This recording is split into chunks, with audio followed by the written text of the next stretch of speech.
सी की भर्तियों में बड़ा फैसला जो हुआ है उसकी, और ग्रुप सी की भर्तियों को लेकर जो राज्य सरकार ने हमीरपुर कर्मचारी चयन आयोग, जो स्टाफ सिलेक्शन कमीशन हमीरपुर है, उसके कॉन्स्टिट्यूशन में बदलाव किया है और संविधान में बदलाव किया है। पैरा 2 में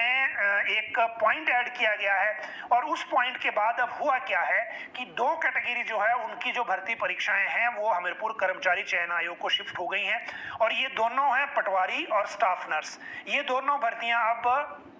हमीरपुर कर्मचारी चयन आयोग करेगा। लेकिन जिन 11 भर्तियों को कैटेगरी को कर्मचारी चयन आयोग नहीं करेगा, उनमें रखा गया है drivers of all departments, constable of police, jail विभाग से वार्डर्स, फार्मासिस्ट आयुष के भी हैं, हेल्थ के भी हैं, एनिमल हस्बेंड्री के भी हैं, मेल हेल्थ वर्कर हैं हेल्थ के, दाई हैं हेल्थ की, लेबोरेटरी टेक्नीशियन हैं आयुर्वेद के, फॉरेस्ट गार्ड हैं फॉरेस्ट के, और फायरमैन हैं फायर सर्विसेज के, और कंपाउंडर्स हैं हेल्थ के। तो ये जो कैटेगरीज हैं ये पब्लिक सर्विस, जो स्टाफ सर्विस कमीशन है उसकी जो दायरा है प्रीव्यू है उससे बाहर रखे गए हैं। मतलब ये कि इन कैटेगरी की भर्ती जो है वो नहीं करेंगे, वो कंसर्न जो विभाग हैं वो पहले अपने आप भी कर सकते हैं, किसी और एजेंसी को भी दे सकते हैं, लेकिन सर्विस सिलेक्शन बोर्ड जो है वो नहीं, आयोग जो है वो नहीं करेगा। मतलब ये हुआ कि पहले क्या होता था कि स्टाफ सिलेक्शन कमीशन को कुछ विभाग रिक्वेजिशन भेज देते थे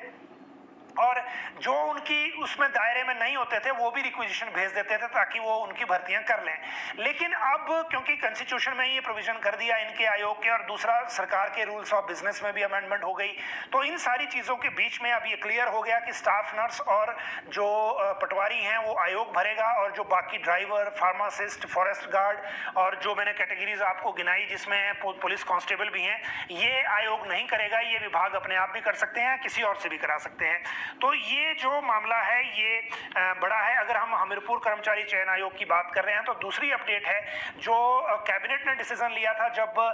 जो JOAIT का पेपर सुंदरनगर में एक लीक हुआ था, जो पेपर शुरू होने से पहले ही खुल गया था और उसके बाद मोबाइल के जरिए बाहर भेज दिया गया था। उसके बाद राज्य सरकार ने जो हिमाचल प्रदेश एजुकेशनल इंस्टीट्यूशंस माल प्रैक्टिसेस एक्ट है उसको हमीरपुर कर्मचारी चयन आयोग का जो दायरा है उसको भी उस दायरे में ले लिया है,